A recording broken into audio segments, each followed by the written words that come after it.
Hey everybody, how's it going? I'm Chase Jarvis. Welcome to another episode of Chase Jarvis Live here on CreativeLive. You're tuned in to the 30 Days of Genius series. 30 Days of Genius is where I sit down with the world's top creatives, entrepreneurs, and thought leaders and extract really meaningful, actionable stuff that you can apply to yourself and help you live your dreams in career, hobby, and life. If you're new to this series, go to creativelive.com/30 Days of Genius, the number 30 Days of Genius. All you gotta do is press that little blue button, and then one of these badass interviews will end up in your inbox every morning for 30 days. Very inspirational and actionable. My guest today, you are in for a treat. She is an author, and her book has been translated into 16 different languages. Forbes.com cited her website as one of the top 100 websites for entrepreneurs. And she's pals with Oprah. Oprah called her a thought leader for the next generation. My guest is Marie Forleo. Yay!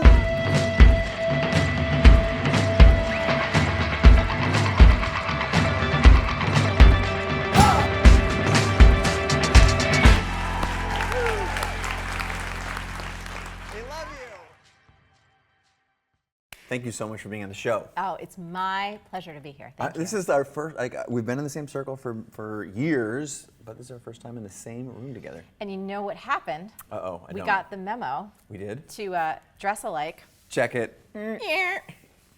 There's no question that she wore it better, though. For real. I'm sort of, we took a picture earlier together, and I was like, oh man, she's got the leather pants. She's got the cut-off sleeves. I got nothing. I got no game. Yeah. No. Next time we'll show up with high tops, leather pants, and matching gray. Happy to do it. Yeah. Thank you very much again for being on the show, though. I confessed earlier the reason I wanted you on the show is because you have literally lived the trajectory of so many of the people who pay attention to what I'm doing.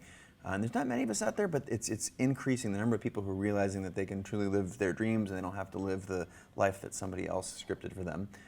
You live that, manifest it, teach it, share it better than I think almost anybody on the planet.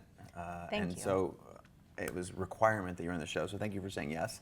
But how did you do it? Give the folks at home some context about your trajectory from the wee little Marie back in the day to the one that's sitting on the couch right here. Yeah. So I grew up in Jersey, and I remember whenever any adult, including my parents, would ask me, what do you want to be when you grow up? I always listed at least 7 things, and I would count them off on my fingers, and sometimes they would change out, but from the time I was tiny, all the way up through a teenager, I could never choose one thing that I wanted to be. And it was slightly alarming, yet it was always interesting.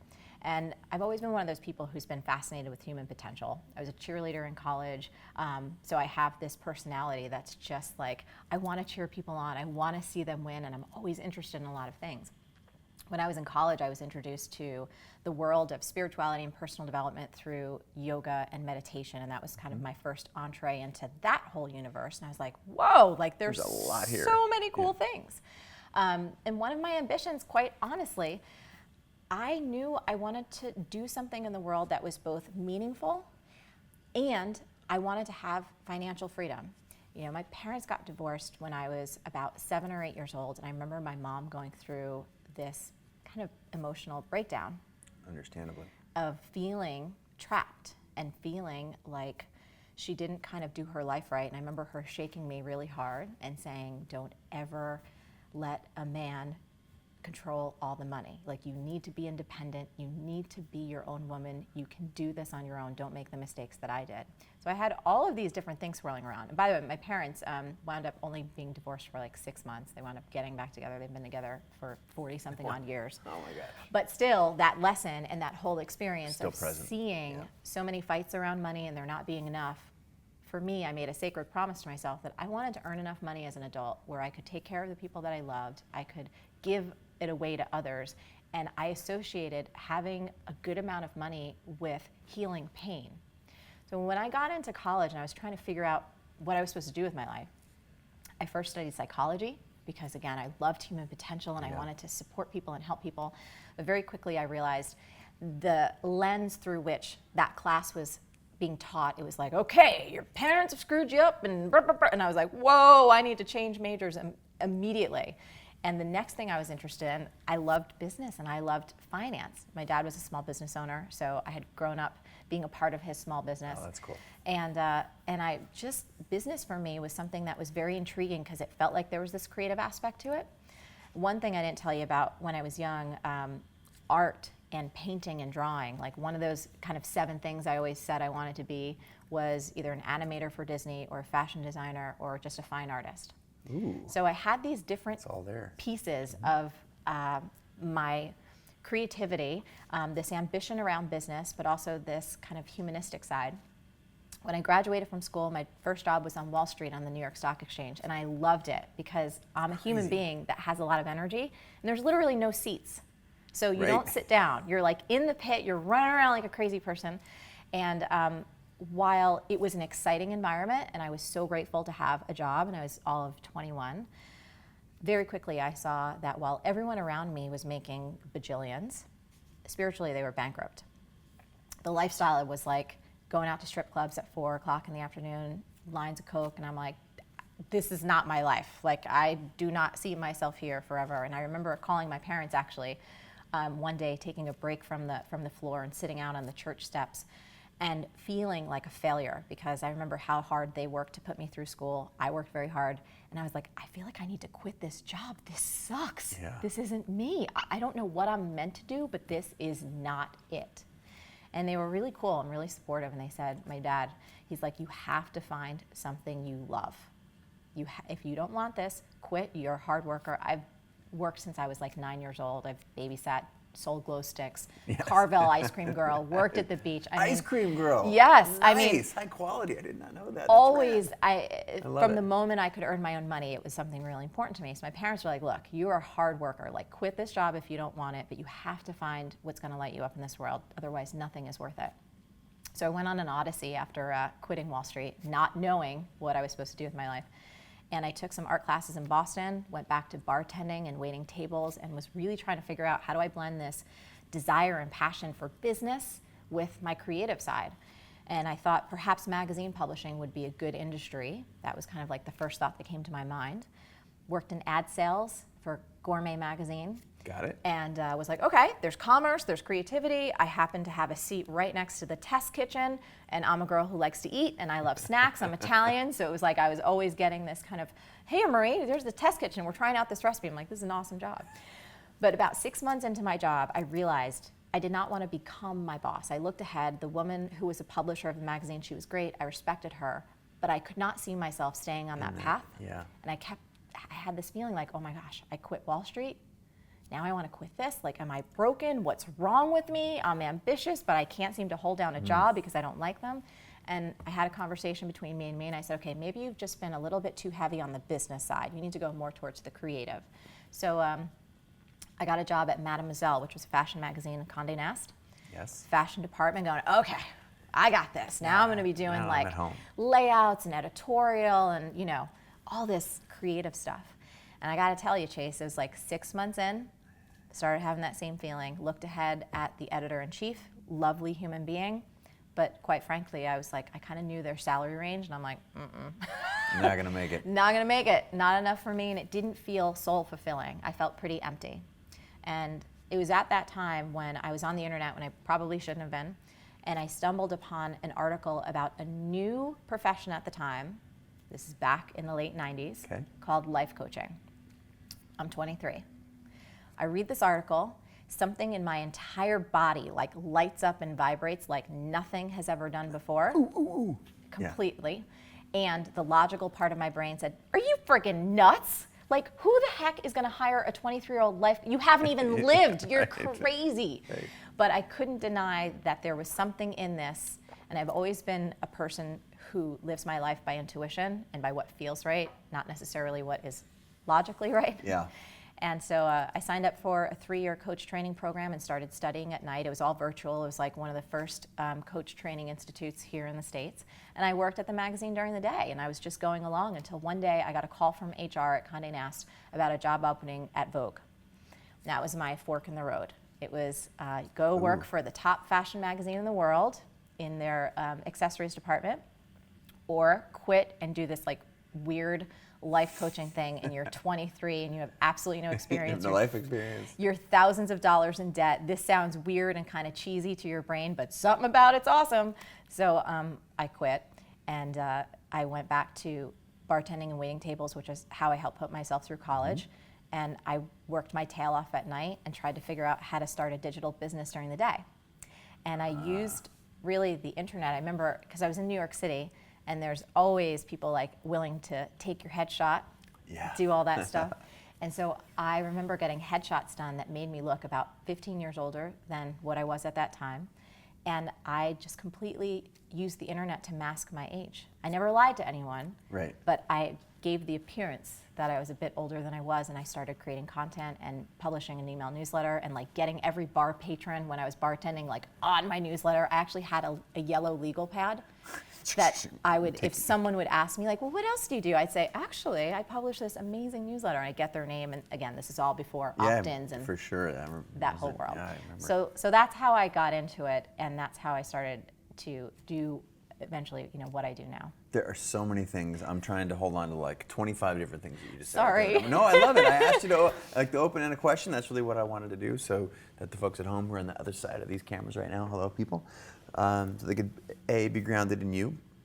I'm sure a lot of people are very familiar with your work, and for the folks that are at home that are new, I thought that was helpful. However, there are like 10 things I want to talk about. One is the quitting thing. Yes. So I will share with you, I also am a driven type A person who was on that same sort of journey.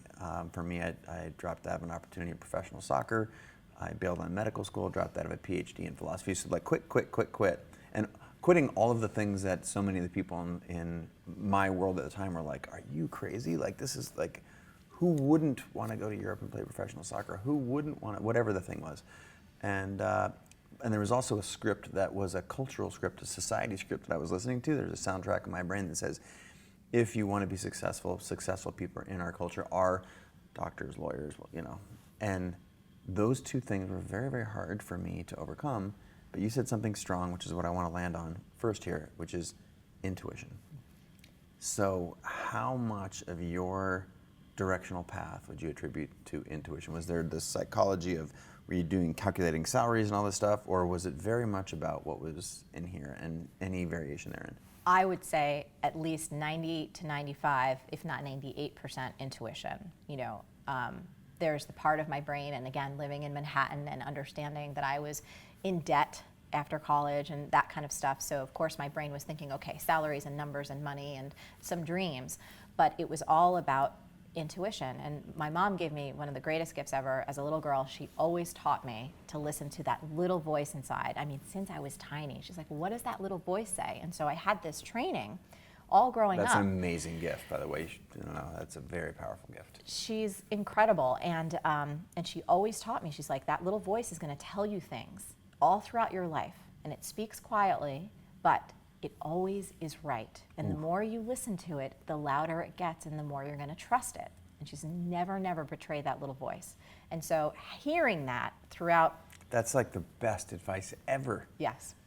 Wow. Well, she, I was raised Catholic, and she tried to have me for like 6 years, and she was in the bathtub one night, and she, in her recollection, heard like the Virgin Mary tell her, you're gonna have a baby, like finally, now is the time. And she felt like, my mom's not kooky, my mom's an amazing human being, and this was like, she was a little embarrassed to even say this, but she said, I made a promise, if you let me have a little girl, I will name her after you.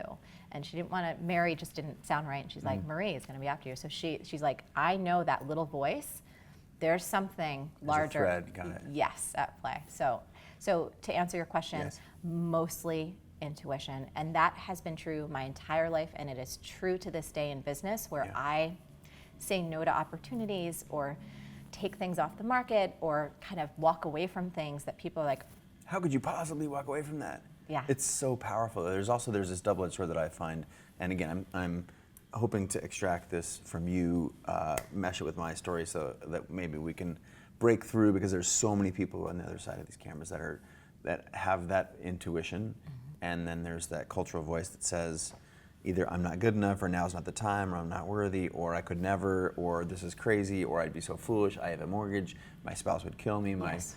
There's a million sort of excuses, and I feel very strongly that your path may change. Clearly your path has changed, but if you're always sort of striving toward the thing that little voice is telling you, Yes. that there's this sort of happiness and joyful existence at the root of that. So I'm super happy that you're on the show, because you've literally lived it. And when you are in that place, were you challenged in those decisions that you made? Did you have terrified. Talk to me about the haters.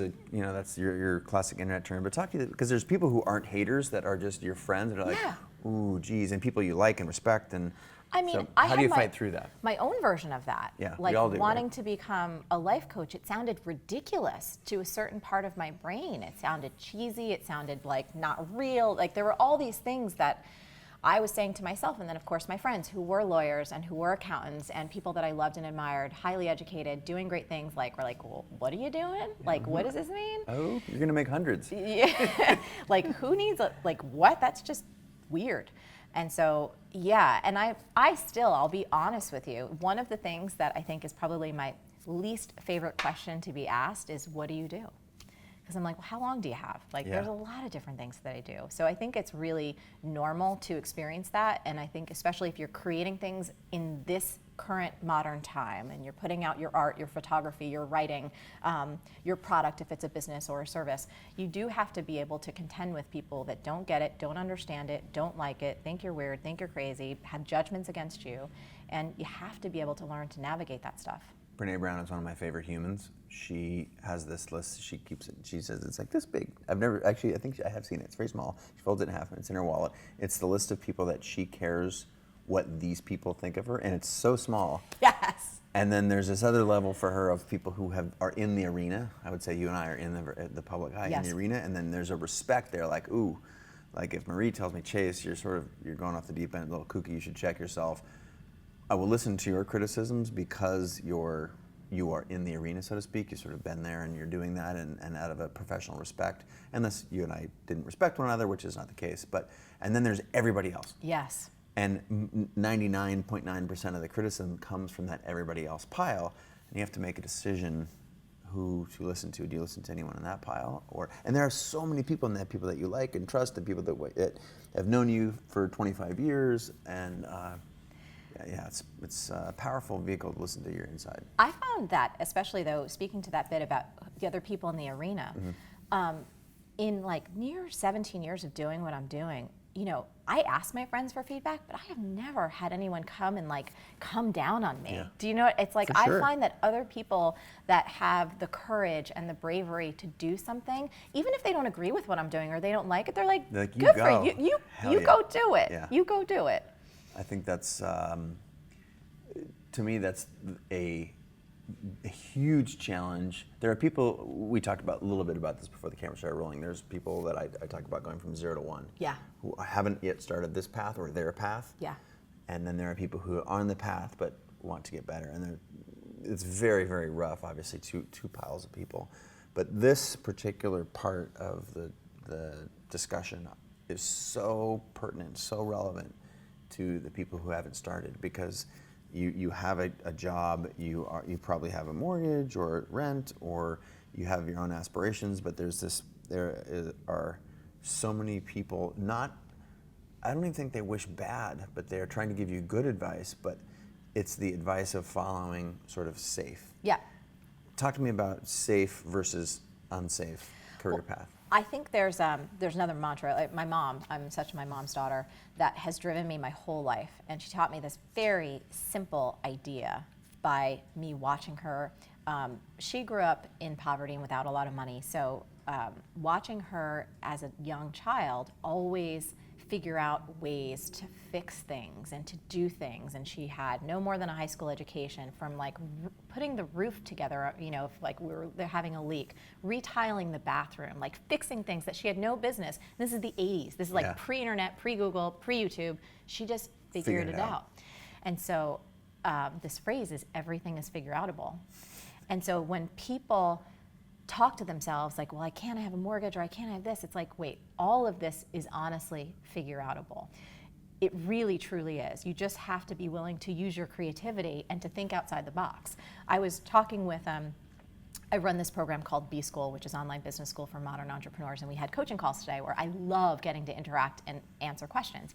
And someone was bringing up this very issue of like, gosh, I'm working a full-time job right now, and I really want to start this other thing, but I don't have enough time, and should I quit the thing and devote 100% of my time to my new business, or if I don't do that? And I'm like, you know what? I can't answer that for you, but you got to start pushing yourself to think outside the box. I've had other students who said, I live in New York and it's expensive and I have this rent or I have this mortgage. You know what they did?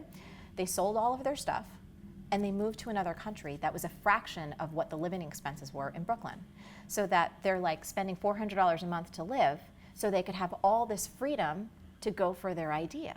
And I'm not saying that everyone can or should do that, but that's a possibility. So I feel like when we want to take a step in a new direction, number one, everything is figure-outable, and we have to challenge ourselves. Like, you can't have it all. You can't be comfortable and start this brave new idea and have it be easy and know it's going to work and know it's going to make a ton of money. It's like, dude, stop crying. Go do it. You're going to stumble a little bit. You're going to get, some scrapes on your knees. It's okay. But that joy and fulfillment that comes from taking that leap, and then from getting a little bit of progress and then a little bit of confidence, and you get a little scruffy and you're like, I can handle this. This wasn't so bad. Yeah. Obviously you have to be wise and intelligent and prudent, and you don't want to make financial decisions that could put, if you have kids, or that could put your family in put ruin. Others at risk. Sure. But you can have conversations with your family to say, I really want to do this. What can we do as a family? What can we come back on? Inviting the conversation, inviting other people to be a part of your dream. To be a part of your dream, and to get enlisted and to share with them, this is who I am as a human and I want to live this. How do we do this together? What are our ideas? Let's brainstorm, rather than feeling like it's you against your family or you against the world. How important is community? To me, I have often, I know how it is for me, but as a life coach yourself, you hear all sorts of stories, way more stories than I do. And again, as both sort of online, readily available personalities, there's I get a lot of inbound. I'm sure you get 10x that, given that that's your sort of title. How important does the role of community and friends and peers and sort of a team, how often does that come into play? I think it's vital, and it doesn't have to take a particular form, but I remember when I was first starting my business and my parents for like years still didn't understand what I did. I had a side career in health and fitness, and I've taught for Nike as a Nike elite dance athlete, and I've taught hip hop around the world, and I have 4 fitness videos. Like, if you ever walk into a Walmart or a Target, you will see my cheesy ass like on a video or a few. And they could point to that and say, oh, we get what she does, but everything else was kind of like, we don't really know what she does. So for me, it was vital to find some folks who get it, who like understand this is a website and this is my presence and this is what I'm trying to sell and this is a conversion rate and this is an opt-in and like all of the different things that I was doing. I want to write this book, publisher, blah, blah, blah, blah, blah. So I think it's huge. You have to find, even if it's just 3 or 4 people. You don't have to have this enormous community. Right. If you do, that's great.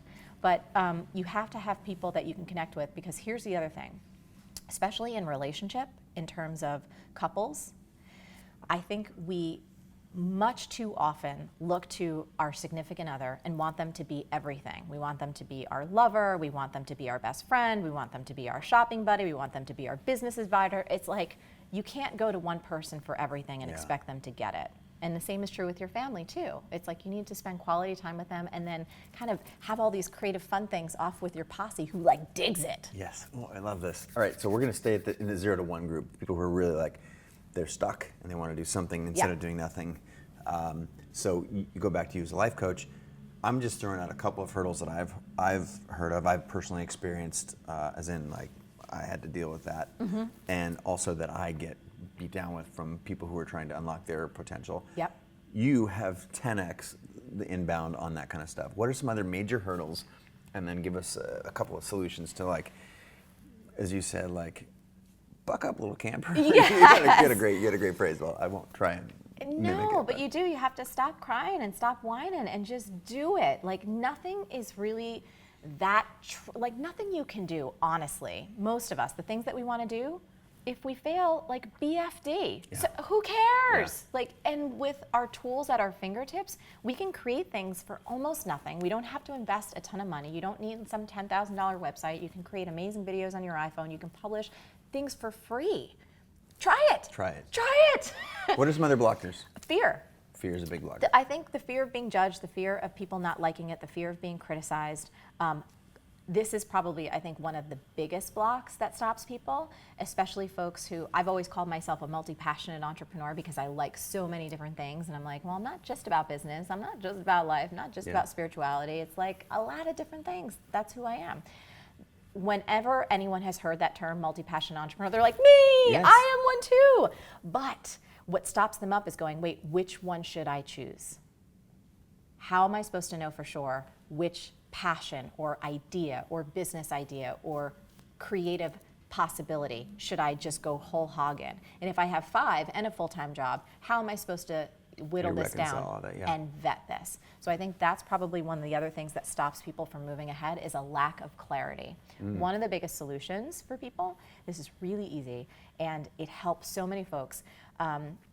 What I tell people to do, you have to lean into your future and it's this exercise actually inspired by a gentleman, Cameron Herold, who wrote a book called Double Double. Ooh. Yeah, great book. I get most every guest who says, I get this book, I've read the book. I not only have not read that book, I've not heard of it. Noted. We got to note this. Okay. It's this. I just want to credit Cameron because he was the first person that articulated it in such a way. I had done versions of that exercise before, but I loved the way that he framed it.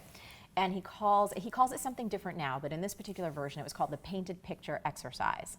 And it's about leaning into your future 3 years. 3 years into the future, like whatever this date is, you write it down and you start to describe in painstaking detail with emotion and clarity, like everything that you want to see come to life. What does your life feel like? What does it look like? What are you doing on a daily basis? What does your business look like? How are you making money? What are the kinds of products and services that you sell? What's your team look like? How much time are you taking off? I mean, you just go to town. Wow. And it's a really fun exercise to get you to lean into what you want to create because both from your day-to-day actions, and I do believe that we live in an intelligent and creative and responsive universe. If you don't set the direction, you're just living like by default. Isn't that weird? Yeah. There's so much that happens. Like this is what I was dealt. So this, Yes. And so what this exercise allows people to do, almost like if you're going into a clothing store and you're like, I'm going to try on this suit. It's like you look at yourself in the mirror. Do I like myself in this suit? Do I look hot? Do I look fine? You're like, and put it back. Let me try on another one. So for people that are multi-passionate or that are having trouble choosing, I'm like, do like 3 of them. Map out 3 possible painted pictures of you 3 years into the future with A idea, B idea, and C idea, and see what really feels right. People spend so much time up here that they don't give themselves enough license to actually lean out into their future and see, like, does that sound awesome or not? Goes back to that fear thing too, right? Yes. Yeah. And if it sucks, it's like, don't do that, dude. It's that simple. And granted, I've done painted pictures for a few years now, and it's uncanny how much of it comes true. Like you go take a look at it. Cameron and I have a difference. He's like, you cannot touch your painted picture. Like once you set it, I've heard him talk about this. He's like, no, you can't touch it. And at least that's what I remember him saying. And for me, I've told people, look, do the painted picture. And if like a year and a half, things have changed, things have developed, and you want to adjust that, dude, adjust it. For sure, because you're not the same person. You're not the same person, but when you are also talking about that second group of people who maybe are established and they're wanting to look to get to that next level, it's an amazing tool for them as well, because when you have a team around you and you're trying to coalesce people around a mission and you want your team to grow as leaders, you have to make sure everyone's on that same page. Yes. And they know the North Star. They know the things that would be cool if you guys can bring to life. They know why you're making the decisions that you're making so they don't feel stunted in their own creativity, because they're like, why'd they shoot down my projects? Like, does that help us get us to our painted picture? If not, ain't getting on the books. Great. So, wow. So many things. So there's 3 painted pictures you encourage people to check out. You could do one if you had one idea. If you had one passion idea. You called yourself a multi-something entrepreneur. Multi-passionate. Okay, multi-passionate. The way I talk about a multi-hyphenated, or we're all hyphens these days. Yes. I just was speaking with Jared Leto as a part of the series, and I mean, he's sold more than 1 million albums for his band. He's won the Oscar for Best Supporting Actor. obviously he's involved in many, many startups. And this thing, you, if I could be misspeaking, or misunderstanding, that you were saying like lean into one of those things, but you yourself describe yourself as a multi-passionate. Well, so how do you do both? figure one thing and then do many things? Sure. So one of the things I also share when I ever get into this conversation is, for me, there was a time when I was bartending, I was doing side gigs, I had a coaching practice that was growing, I was writing a book, and I was teaching hip hop and fitness. So I had a lot of plates in the air, but it was conscious. Like, Experimentation. I knew that each project probably would go a bit slower. Like, I wouldn't become the top fitness personality in the world because my focus was split. My coaching practice wouldn't grow enormously because I was doing all of these different things. So it was a very conscious decision. I wanted to have a split focus. And from a practical and pragmatic level, I didn't have a mortgage. I didn't have a family to take care of. So I could afford to, at that time, be crazy. Yes. And it was awesome. So I tell folks now, it's like, if you want to do that, if you want to have a split focus and do a bunch of different things, just go into it with eyes wide open and don't cry about it. Like, don't cry if something isn't going as fast as it can. You know, you mentioned Jared Leto. There are people, they're like, well, I want to be him or I want to be her. And it's like, it's crazy freak of nature talent. yes, and they're amazing and they're unicorns and we love them and we admire them. It's great to celebrate that. It's great to celebrate that, but don't compare yourself to anybody else. Like, do you hard. If you want to pursue a couple of things, awesome. But know that unless you're going to stay up 24/7, each project is maybe not going to move as fast if you had a single focus. Just saying. Love it. So you've also mentioned bartending. Yes. Bartender, waiter, Yes. I've done all those things. And I think there's a belief, I've rebutted this question. Rebutted, is that how you say it? Rebuted? Rebutted? Yeah, rebutted. I've rebutted this question many times. Which is like, man, you want to go out on this limb and start this new career, you just got to go all in. I'm like, actually, it's not at all the case. The way that I prescribe it is, you may have heard this for sure, but what's your 9 to 5, you got to keep that, or wait tables. The way I talk about it is, what's the thing, how much do you need to live? And not just like get by the skin of your teeth, but what do you need to reasonably like be healthy and well and safe? And then what job can you get today that will give you that amount of money while working as little as possible and taking up as little RAM in that big old brain of yours? Yep. That's why waiting tables, bartending, being a valet for cars, all these things are so, being an Uber driver, whatever it is, so success, or so perfect. Great, it's perfect. Yeah. What are some other things that is the 9 to 5 you talked about? I would go home and I would work on this, and you were hustling, you had a side hustle, you're putting people's names on your yellow pad of paper. Yes. What are some other tricks? Because you for sure have all the tricks, given that this is your line of work. So. Well, the other thing I just want to recommend to people, and I always like to say, especially because one of the other big challenges, how do I know when I can quit my 9 to 5, or how do I know when I can give it all up and just go all in on this new idea? And I always tell people, you have to know yourself. Like, you have to know your risk DNA. There are some humans out there, and I've seen them, and they've been my friends, who the way that they thrive, the way that they actually make the business work, is to burn the bridges. Like, they have to cut themselves off from any other option but success. And that's how those human beings seem to like rise up, close the sales, make it happen. That's who they are. That's their DNA. Me, I'm a very different animal. I am probably a little bit like you in the sense where I love to have a cushion. And in my particular industry, what is more sad than a desperate life coach who needs clients? Like, that is the most pathetic thing. An opposite day, that's the kind of life coach you want. That's like the most pathetic thing in the universe. So Yeah. I was like, I never wanted to need clients, which is why I was so happy to do any job, to have money coming in so I could figure out how to do it ethically and honestly and truly, where I was really delivering value. Do you know what I mean? Oh, I know exactly what you mean. And build it on the slow, organic kind of trail. So my suggestion for everyone is know your DNA. Like, look back in your history. Do you thrive under extreme pressure when you burn the bridges? If so, quit the freaking job. Yeah, go quit for it. Do it. If not, do not be afraid to go take those jobs, the Uber, the waiting tables, whatever, even if it's a 9 to 5.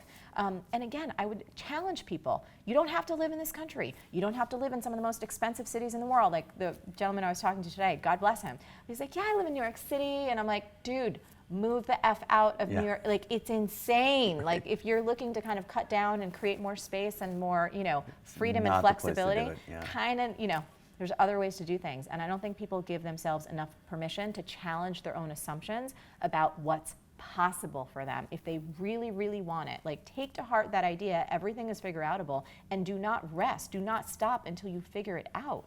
My thing, speaking of figuring out, my thing is creativity. I think that's it underpins everything we do. It's one of the key differentiators between humans and other species on the planet. We believe that at CreativeLive, that creativity is the new literacy, that you imagine a world where we put the same amount of effort and energy into becoming creative and innovative as we do into becoming literate.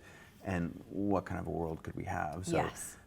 Talk to me, if you would, about the role that creativity plays in choosing these things for oneself and in making something that is different from the other things that are out there, listening to that inner voice that you talked about. What role does creativity play in that whole thing? Knowing that my bias, you can hate on it, but my bias is that it's critical. And then there's there's creativity with a small c, art, design, photography, all that stuff that we think of traditionally. Yes. But art is really a subset of creativity, and creativity with a capital C is boundless. So, given those constraints, talk to me about what Marie's view of creativity is and how it applies to the things that she's thinking about. I think it's everything. I think it's everything in our lives. I think there's an opportunity on a moment-to-moment basis to be creative, from like how you're setting up your breakfast in the morning. You know, how many beverages you how have. many beverages you give yourself permission to have. I mean, what you choose to wear, how you choose to write something, how you choose to pick up your phone if your beloved calls you. It's like, hi, honey. I was like, what's up? Like there's so many things that you can do to have fun and express a sense of aliveness and vitality. And oh my God, we're on the planet for a little bit. Dude, let's have a good time. Creativity really informs everything that I do on a moment-to-moment basis. And I feel like it is like the secret sauce of life. When we think about the people we love the most and admire the most and just want to hang out with or talk with or be with, they're usually folks who are not afraid to express their unique gifts. And that's the other thing that's cool. I know where you're going here. I love this. Live with the belief. Again, another thing I was blessed enough to get from my folks, amazing, awesome human beings. They taught me from a very young age that I had something special that nobody else in the world had, and other people were special too. And so all of us come to this earth with our own unique package of gifts and talents and perspectives. And my whole job was to figure out what those things were and to express them. And so the end of MarieTV, one of the lines that people love that I always say at the end of every show is, stay on your game. The world needs that special gift that only you have. And so much of creativity is not necessarily trying to be different, but it's allowing yourself to be you and allowing yourself to really express your viewpoints and your opinions. And no one has your story. No one has your perspective. No one has that blend of quirks and insights and crazy things that you have. So by you just expressing who you are, by default, you are unique. And so I don't know if we went exactly into... No, it was exactly what I was hoping we were going to touch on. And the way that I think about it comparatively is that I say things like, create something that no one else in the world could create. That's a way that A, you can put yourself in your work. That's the way you define your style. Those are the biggest questions. Like, how do you possibly define your style? You have to do you so hard and so often and relentlessly, and then you'll just realize that, oh, this is the work that I create. You can start to see a pattern in it. And if you only create one thing or two things, it's very hard to see a pattern. Yeah. It's like, when is a pile of sand a pile? Is it 1 grain? Is it 2 grain? Is it 3? No, you just basically have to throw a bunch of stuff in there, and then you'll start to see the pile take shape, and that's the pile of our own unique gifts. So you have to sort of live that. However, I guess a place where I feel that people get stuck is in this, like, well, I'm not creative. I'm a numbers person, or I never really got good grades in art, or I don't connect with that side. How do I? So shoot holes in that argument for me, if you would. And what you're really doing is you're shooting holes. I like it when our cider gets refilled. I like it when our cider gets refilled. Wait, I think you have to go back and get a little more. I think someone just left the room to get us more cider. All right. So going back, I think for all of us, going back to play, we were all kids once, right? I mean, no one popped out at like 27 and like totally stiff. We were all kids. You have to go back to that sense of play and being like really goofy and really silly. Like for me, dance and music is huge. I dance so much around the house, like, and make up songs. I have a horrible voice. I sing, I rap, I do all kinds of things. And thankfully, my man is an actor, so he is equally as goofy and expressive. So it's just ridiculousness. Our neighbors are like, "What?" What's they're happening in there? They're like, "Wait, are you guys sports fans? Like, why do you scream so much?" We're like, "Nope, we're just making shit up and just completely, being weird." But for someone who doesn't feel creative, what is playful for you? Is it dance? Is it crayons? Is it another one of my things, going on roller coasters? Is it playing with animals? Is it sports? Cooking. Yeah, there's a million things. Absolutely. And I also think there's something around being present and being really engaged with your senses, because so much of us spend so much of our time up here and it's, am I doing this right? Is this cool? Does this look good? It's like, screw all that. Is it fun? Can you feel it? Can you smell it? Can you play with it? Share it with someone? I think every single human being is creative. We are born creative. We have the ability to create our lives. And there's this meta layer. You're creating something, but at the whole time you're literally creating your life, the arc of your life. Absolutely. That's what's so fun, I think, about that painted picture exercise. Firing up your imagination. There's a lot of science that can back up the power of visualization and our ability in our human brains to use pictures and imagery to think of things and then live into them. I mean, sports. Classic. Yeah, I went to college on a soccer scholarship, and we had access to sports psychologists that really helped me get into that, and it was one of the most powerful vehicles. Can you share a little bit about that? Because a lot of people don't know. Yeah, I got into a little bit of sports psychology as a child because I had a Greek soccer coach. It was like, you get to see the ball on the back of the net. And so I started like, oh, wow, I wonder what that would feel like. And I started just doing that in high school, and it was incredibly powerful. I did it in football, and once it's the same year, I did it in football, which is the first season, and then there's the in the fall, and then the soccer, guys soccer in that part of the world was in the spring. So I practiced this little visualization technique very casually, but some crazy shit happened. Some like very powerful stuff. Tell us. Well, let's just see. In particular, I said, oh, I'm gonna, lead the conference in interceptions, and I'm gonna be, the all-state defensive back or whatever.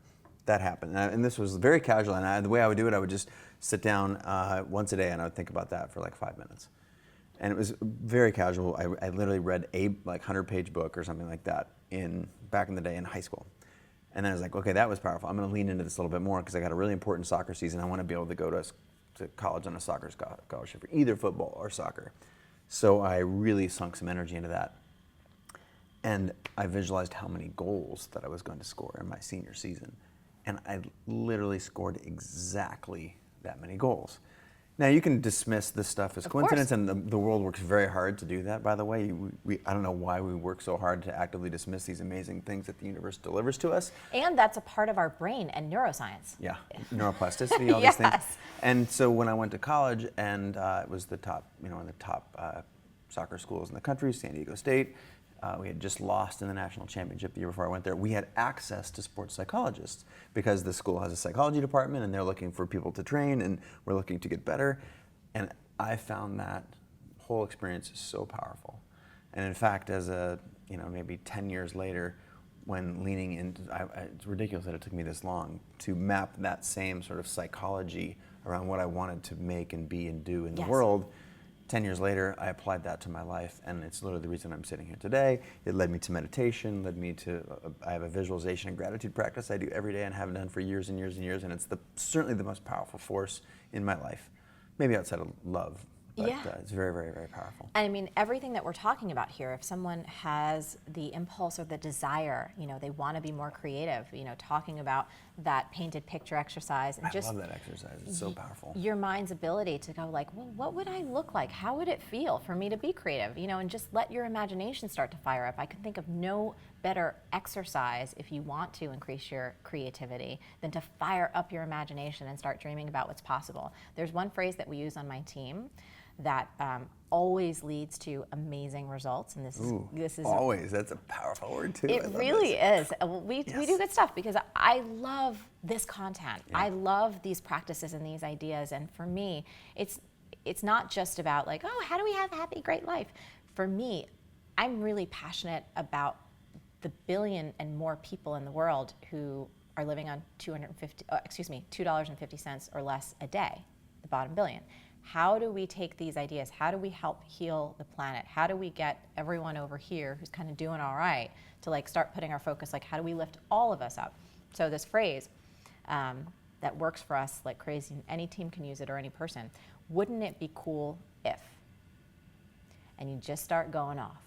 Wouldn't it be cool if I had my own show and we had a live audience? Wouldn't it be cool if we had something called 30 Days of Genius? Wouldn't it be cool if we had this incredible company called CreativeLive and people could take classes from all over the world and access and build their skills? I mean, you can do it with anything. Wouldn't it be cool if, you know, I lived debt-free? Wouldn't it be cool if I could quit my job within 6 months or 8 months? And you start going there and your imagination gets fired up and you start living in this space of creativity and possibility, and then you get to parse through. You get it. It taps in. There's some cellular shit that goes on there. You tap into it. You Deep. Yeah. You do. You do. You feel that. That's what I try and get people to think about it and talk about it. I love that exercise. I'm definitely swiping that. I mean, do it with your team. Yeah. Like, so everyone gets to kind of throw in their wouldn't it be cool if idea about what y'all want to bring to life as a company, as individuals, and then it's so great to cheer each other on. And then, you know, for me, it's like comes back to, all right, everything's figure outable. If we're all into that, dude, let's like start working on it. Let's start making it happen. Get the calendars out, get the tasks out. And of course, there's a bit of magic you have to allow for as well. Sure, sprinkle a little. But those are some just really simple tools that anyone could use, you know.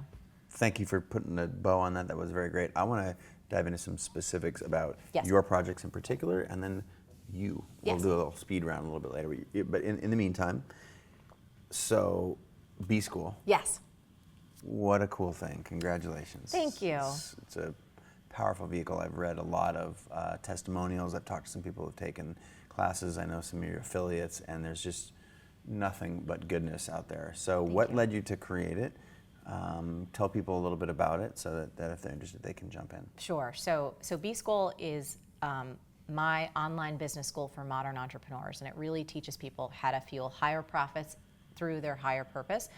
All about marketing and sales online in this digital world, but doing it in a way that's full of integrity and heart and soul and creativity. Isn't it nice to be able to put all those things together? Yes. Yes, yes, yes, yes, yes. I am a big believer that business, and whether you consider yourself an entrepreneur or a freelancer, or you just got something that you want to share, that you can be a force for good in this world. You know, business isn't all bad. Right. I mean, there's some people that have done some really... Make good by doing good, or what? There's a better saying. There's all a bunch of good stuff. But essentially, you know, for me, when I was trying to figure out how to build my business from the ground up, and they don't really teach you entrepreneur skills in school. Nope. At least for me, I didn't learn them.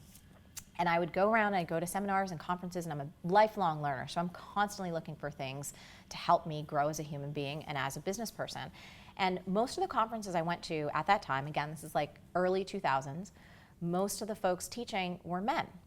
And unfortunately, a lot of them spoke about business and customers and clients, like you have to extract as much profit as possible, and like, you know, let's upsell them and cross-sell them, blah, blah, blah, blah.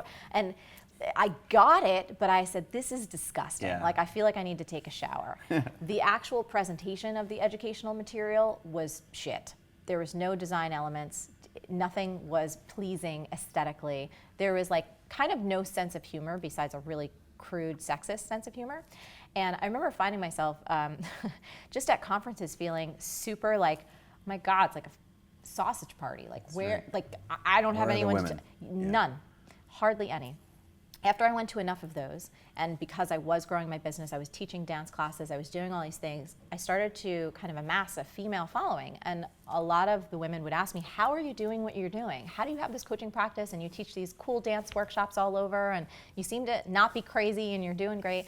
And I would tell them it's because I really have trained myself in sales and marketing. It's viable. It's a must. Viable is not the right word. Vital.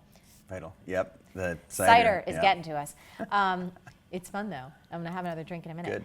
But anyway, I really saw a hole in the market. I said, I don't really see small business education out there that is delivered with integrity and soul and style and a sense of humor and done in the way that I wished someone would have kind of instructed me when I was very first starting out as that life coach. And so I created it. And I had no idea if it was gonna work. And there were only a couple hundred students in our first inaugural class. This is our 7th year doing it. Thank you. Incredible. It's awesome. Like, I think over 25,000 graduates or something in that realm, like an enormous amount. So, so grateful. Students in 111 countries around the world, very big community. So yeah, so that's how it came about, and it's grown and evolved every year.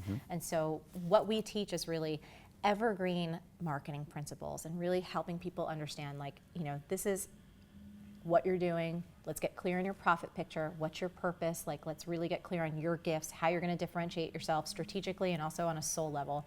And then taking them through, like, your website, making sure it sells and it doesn't suck. What's your communication plan? Not a one-size-fits-all thing, but you do have to actually stay in touch with people. Yeah. And just taking people through how to do things that I've seen with the most integrity and transparency, and that actually is effective and creates results. It's awesome. It's really fun. It is awesome. Thank you. And is it just yourname.com? Oh, B-School? MarieForleo.bschool.com, or simpler is joinbschool.com. And we only open up once a year. And before we open the doors, we always share like a free business building workshop so people can get a flavor, they can get a taste for if they find me incredibly annoying or not, or they'll see the teaching style and they can see the whole curriculum. And if they want to join, they join. And if they don't, they've hopefully gotten some great value. Great. And then on the flip side of the B-School, MarieTV. MarieTV, yes. So our weekly show, Creating a Business and Life You Love. It's funny, I didn't realize that ChaseJarvis Live is about 5 years old. Yes, old. Yes. No, MarieTV, same thing. We're going to start producing our 6th season. So that really started off, that was another thing that was an intuitive hit. I kept hearing a little voice going, you should do more video. You need to do more video. You should really do more video. I'm like, okay, I got it. I'll do more video. It started off me looking into my webcam. No lighting, no editing, no scripting, no anything, just like, and then very quickly was like, oh, I should probably have other people shoot. Like, that could make it more effective. And then you wouldn't have to walk on the camera. Exactly. And then it very slowly evolved over the past 5 years, and it's just become this really beautiful, really fun thing. I have a weird, quirky sense of humor, so I've always had these ideas of being able to teach concepts and strategies and tools, but not in a dry way. Like, it's the best teachers you ever had in your life. They were awesome. Yes. They leaned in, they entertained you, they joked with you, they were serious with you, they were heartfelt, they were honest. Like, yes. That's something that I see totally missing from traditional education, certainly K through 12. I'm not really talking about that, but the continuing adult education, there's just so much shit out there. Yes. But compare that to the people that you listened to when you were growing up who were the best. That is what I've watched many episodes. That's what you deliver. You do a great job. Thank you. And that's what we're trying to do the same thing here, right? Yeah. Anyway, you get it. Yeah, no, so it's really, really fun. So we're heading into our 6th season, and we'll start like writing and producing. And it's my way to make sure that I can share as much of my kooky goodness with as many of the people in the world as I can. It'll always be free. It stays free. We have viewers in like 195 countries/territories. Yeah. Yay, Google Analytics. Right, but I like Chris Gillibo, is a friend of mine, says there's only 193 countries according to the UN. But then I'm looking at my Google Analytics, it says every country, every month we reach 195. Yes, and we said that too. Yeah. We're like, I think it's all the governments and territories that keeps going like, am I what am I? They go back and forth. Yes. So incredible reach. Congratulations. That's great. Thank you. Weekly? That's what that is? It is. It's weekly. And actually, we just started something new. Again, coming back to creativity. I can't ever do one thing the exact same way for too long. I'm sure you're probably the same way. Oh, it's a curse. It's a curse, but it's actually what makes this great. Fun. Yeah, it is. It feels very engaging to do that. So my subscribers are called MF Insiders, and about once a month we do a subscriber-only dispatch where I let people in on the behind the scenes of my business or some kind of crazy, wacky story that just really wouldn't fit. I've been craving. I love to write, and I love to share things, and we've turned MarieTV into such an amazing kind of machine where I batch shoot my episodes. And sometimes there's real time stuff that I want to share. Yeah. And I don't want to clog in people's inboxes. And I was like, oh, I can do like a once a month like secret dispatch to my subscribers only. So MarieTV is essentially weekly, but now I've built in this other component that is the written, yes. It's written? Oh, it's not video. It's not video. It's written, and sometimes it's been like a download. Sometimes it's been a secret interview that I've done on audio. I just told a story recently about something that happened on our team, like this kind of creative journey that we went on with these ups and downs and tearing our hair out, and some stuff that just wouldn't make sense in an episode. Let's talk about the ups and downs for a second. That was a great segue. Thank you. ups and downs of the entrepreneur is a known thing. And I think the folks that are sitting at home are, by and large, they are comparing their day-to-day with your highlight reel. Oh, don't do it. So we have to remind one another, because we may do the same at some times. A, to not do that, but B, one of the ways that I think we unlock the potential of the people on the other side of the camera is by letting them know, and hearing from you in particular, talk about some of your ups and downs. Talk about, if you can, if you're willing to go there, not just in really general terms, but specifically, what have been some of your hardest challenges? Oh gosh. Well, I'll tell you, this is one that's real right now that we're just getting through. It was challenging as someone who has an online business school. For the past, I would say, 3 years, we've really wanted to make over our website. It was necessary. It wasn't mobile friendly. Like, there was all these things. We now have this huge library of content, and it's really clunky. There's no way to really house it. It's just outdated on every level. And so we've been working on a new website since last year, and we had this initial launch date that was fall of 2015. And you have to get, probably like many people in the audience, and I'm sure like you and your team, you're drivers. Yeah. You hit deadlines. Yes. Everybody is very type A. They pride themselves on making things happen, and we're used to making something happen. Yep. Deadline comes, don't reach it. Everyone is miserable, throws off the whole calendar, feels completely deflated, feels defeated. Okay, great, fine, we'll get it right at the top of the new year, right? January 2016. Have this huge launch coming up, B-School, which happens in the spring. It's okay, good, we're gonna get it done. Whole team is working weekends, just sweating their buns off, and that's not typical for us. We're very into making sure that people are okay and have time with their families, but people are putting in crazy hours, myself included. January comes, not gonna happen. Tons of money, tons of time, tons of frustration. Everyone's morally, oh my God. And then we have to go into this launch. And then, so now finally the new website is going to launch, but I cannot, but this is pushed off 6-7 months of a delay, and all of the money and the morale. And while that's not oh my God, so devastating, but for any creative team and anyone who's tried to just produce something, and you have a bunch of people that you believe in that are hard workers, and to watch them keep getting disappointed and to keep having something not work and fall apart, and all of that, and just, something's wrong, we have to rebuild it from the ground up, and you're just oh my gosh. So that's a great example, and generalize now, because again, you are the coach, you are the life coach, and people are coming to you all the time with a million problems, a million failures. Give us some common ones and a couple of a panacea or a couple of specific ways to overcome some of these things. Well, I just want to say something that is related to this, but slightly different. One of the things that I think how people really screw themselves up, and they do, okay, so in college, went to school in Jersey, like most of us, drank a lot. I remember getting wasted on this stuff called Goldschlager. Oh God, that's so brutal. Do you remember Goldschlager? This shiny, it has little flakes in it. It has gold flakes, and it's cinnamon flavored, right? I hate to admit, drinking so much of that. Horrible, horrible. It's the worst. I often talk about when you go on social media, or you just compare yourself to anyone in general, it's like you're taking shots of Compereschlager. And Compereschlager is 100 times more disgusting and more deadly than Goldschlager. Oh, I like this analogy. Screws you up. You're gonna be off your game for at least 3 or 4 days, or maybe a week. You're gonna feel like shit. All you're gonna do is you're gonna get obsessed with their Insta and their Facebook and this, and talk to yourself about, you're never gonna get there. They all did it before. There's no room for me. It just happens. Yes. I think social media, I'm not bashing on social, it's a suck hole. Yeah.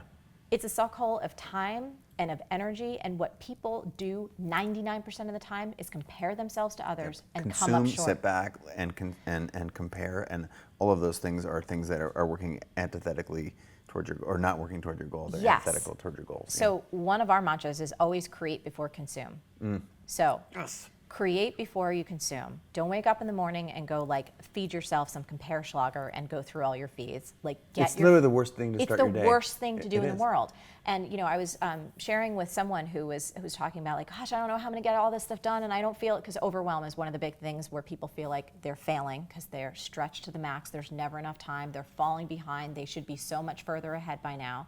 And I often say, get your ass off of social media, off of it completely, because it's doing nothing for you. Adele had a great line about this when she was interviewed by Time Magazine. She's like, you want me to create a real album? And I'm totally paraphrasing this here, but she's like, and I'm supposed to care if I'm getting like 1 million effing likes on this photo? I can't create a real album and pay attention to this bullshit, which is basically what she's saying. And there's a lot of people that feel like that. There's a lot of people that aren't in there like, what's my feed gonna look? It's like, enough with the perfection bullshit, because it's all bullshit. It's curated, it's filtered. Nobody looks like that, nobody lives like that. It's like some women are like, Marie, you know, you always look so beautiful. I'm like, dude, you should see every day, like I wake up, my hair's in a freaking bun, I have no makeup on. My show, it's a show. It's a show. I get dressed up. I get dressed up for the show. Combed our hair before we came on here. Yes, and I put makeup, and it's a show, but that's just like any other show where you're getting on stage, you're doing a thing. But I don't walk around in heels every day. I don't walk around with like getting a, blowout every day or like makeup. And so in terms of, I know we kind of got away from your question. No, but I love, this is exactly what we're supposed to do. But it's such a friggin' time suck, and it makes people feel like shit. And it makes them compare themselves, and they never do their creative work. They don't get to express the gifts that they were put on this planet to express. Not everybody, but a large portion of us do that. Let's go about you in particular. Yes. I liked your story of the struggle. I think that's real, and I think people could probably extrapolate a handful of others, but in order to save time, I want to be respectful of your time and the show, but talk about you in particular. What are some things that, for example, you say, do not do this in the morning? So do you have some other do not do's in the morning, and do you have some must do's? Okay, must do's for me, I think exercise. If you want to be creative, you want to be productive, and you actually want to feel good in your life, it's like the most underrated tool for... Designed for movement, this thing here. This thing. Yeah, this but thing here. For mental clarity, for feeling good, and for releasing all of those happy hormones that we naturally can produce, that's like a must. I can always feel, I can see it in my skin, I can see it just in how I operate. So exercise, yes. Things not to do. I will tell you, if we want to look for just another area where I feel like people kind of fall down a bunch, and this is someplace where I have to watch myself, is feeling like I'm going too slow. Like I write too slow, I don't create enough stuff fast enough. Somehow I'm not producing fast enough, and like Josh, my man, and some of my friends are like, Marie, you're like an animal. But in my own mind, I can beat myself up. Oh, and yeah. be really, do you identify with that? I'm my own worst critic. When I sit across from people and they say, oh my God, how are you even alive? You're just pushing out so much stuff and you've got 10 projects going on. And I'm like, that's so weird, because the whole time what's going on in my head is like, not good enough, not fast enough, not powerful enough, not strong enough, not all these things. And to be crystal, I consider myself a very confident person on the scale of confidence. Yes. And so, over the last, I'd say certainly 2 years, but really 5 years working on that voice, I used to encourage that voice because I thought that voice was the voice that got me to where I was. And then a very wise person told me that, is it possible that you think that voice could be an anchor? So what if you change that voice? This is sort of when I embraced meditation. So I started meditating and I found some techniques to quiet that voice that I thought had created my success for me. And you know what happened? I just accelerated. Yes. It's so weird. You think that the thing that got you there was what you need to hold on to preserve that 3 a.m. gremlin voice, or what Ariana Huffington calls her, what roommate? The obnoxious roommate voice. Yes. Like you think that's what got you there, and if you can quiet that, yes, it is like you were shot out of a cannon. It was powerful. The kinder I am to myself, and actually for me, we probably don't have time to slip into this too much. Maybe another conversation another time. But also as a woman, for me, it's very easily for me to be in my masculine driving mode, and I have to really pay attention to staying in a feminine energy, which produces a ton more for me. But my mind doesn't like it. My mind doesn't like it. So that's another interesting thing. So you were saying like not looking at my phone, actually staying joyful and staying in a when I say sensual, I just mean like really in my body and playful. Those are the things that help me accelerate the fastest. Play. Yeah. What do you do to play? Dance. Dance, sing. Sing really dumb songs that I make up, but they're like jingles, but they don't go anywhere ever. They're just repeating. Roller coasters. I love amusement parks.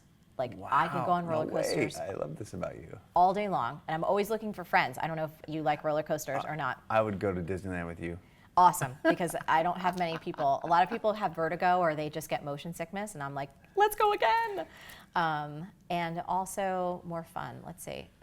Those are all fun things. Yeah, and then I love food, and I love eating, and I love like wine and really tasty food and hanging out and having fun conversations that leads to dance parties. Speed round. Yes. What would people be surprised to find out that they don't know about you right now, but would be surprised if they knew? That, let's see, surprised to know about me. I mean, and I realize this can be tough for people who are reasonably public, like you Yeah, are, I was like just going to am. say, Yeah, I'm that's like, fair. I But tell there's got to be people. something. That's the basis of the question. Surprised to know, oh, this, it's kind of weird. But that's why I want to know weird. What's happening? I love tweezing, like tweezing hairs. Ooh. And like friends, like if I ever see a friend come over and they have a weird hair sticking out of anywhere, like I stop them, I go get my tweezers, and I like manicure. Let me help you out here. Yeah, totally loving, and they're like, "Thank you," because no one else does that. Right. You gotta. It's it's a little just weird. starting to come through here. You got. Usually it's hairs. Usually it's just like Got it. rogue. When all of us get to a certain age, hairs start coming out of places that they're just you're like not supposed to come out. they're not supposed to come Yeah, out of yeah, those yeah. places. So I'm the first one to go. Ooh, I love that. Yeah. What did you learn yesterday? What did I learn yesterday? So yesterday, today's Wednesday. Yesterday was Tuesday.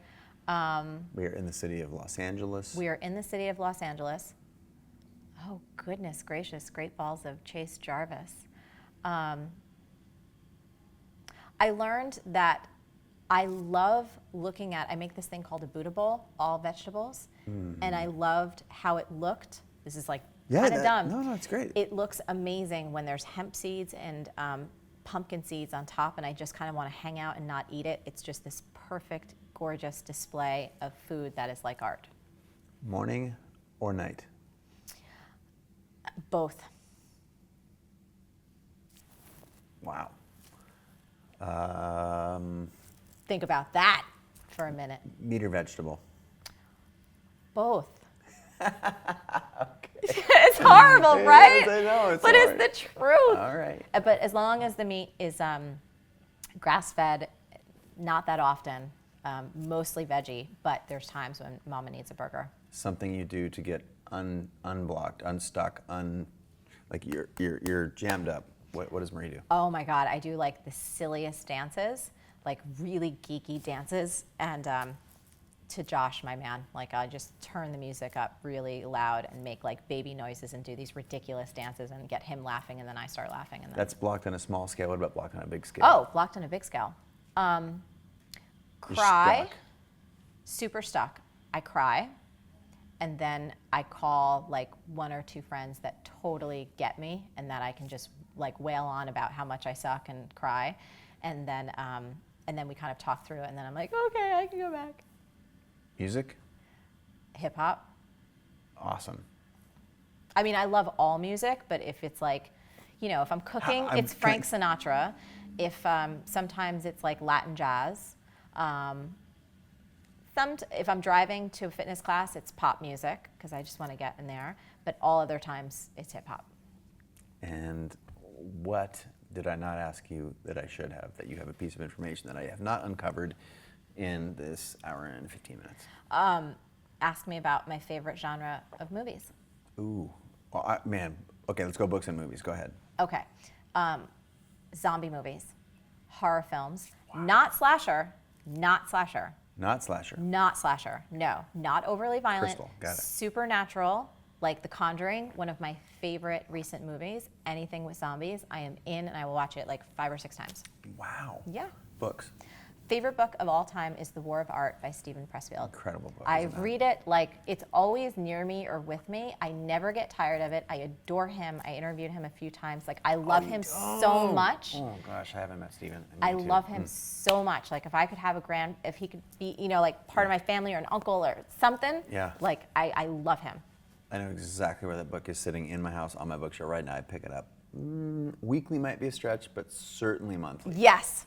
Yeah, that's the And go-to. turning pro and do the work. But War of Art is just, it's classic. Can't touch this. Dun, dun, dun, dun, dun, dun, dun. Can't touch this. I am so thankful that you were on the show. And Thank you. This is a first. This is not a last. This is a beginning, not an end.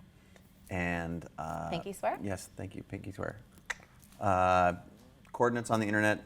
MarieForleo.com. Yes. You already give the B School just B School? Is that what Join B School. Join B School. Yeah, but MarieForleo.com has all the good stuff. And actually, by the time this little puppy is live in the world, we have an amazing new free audio that's called How to Get Anything You Want. And it's some of like my core basic ideas to help people get unstuck. Sweet. So Yeah. if they're in that place where they're like kind of grappling with wanting clarity, it's like an hour-long free, totally free audio training that they can just download. And if they've enjoyed this, they'll kind of get some good stories and some good inspiration. That's sweet. You sort of mildly or lightly disavowed social, but most of the people who are listening, they want to come find you. So Oh, totally. I don't. It's not that I hate it, but actually, one of the things that people don't know about me, for running a digital company, I spend the majority of my time offline. Like, I am not one of those people who's constantly in this unless I have to get something done with my team. But it's always at Marie Forleo. So Snapchat, Insta, Twitter, and Facebook. And YouTube, it's just all at Marie Forleo. And come say hi. And if you don't hear from me, don't think I'm a butthole. Right. I'm just literally offline, like living life. I'm sure your inbox looks like mine too. It's a pile of hangers. It's so ugly. How fun is Snapchat? I love it. I'm having so much fun with it. Yeah, I'm playing only like internally with my friends and doing really dumb, silly things, but it's cool. It's so like lightweight and it's easy to create and it's fast and Yeah, simple. I like the things where my eyeballs pop out. Like I like doing like the weird. Open your mouth, rainbow tongue, Yes. kind of. Yeah, Yes. Awesome. Well, thank you so much. Thank the you. world is going to find out more about you when they go there. I'm super grateful for your time. And folks at home, you know where to find her. Thank you for paying attention to what we do here at Creative Live, to this show in particular. And stand by because there's another one of these interviews dropping tomorrow.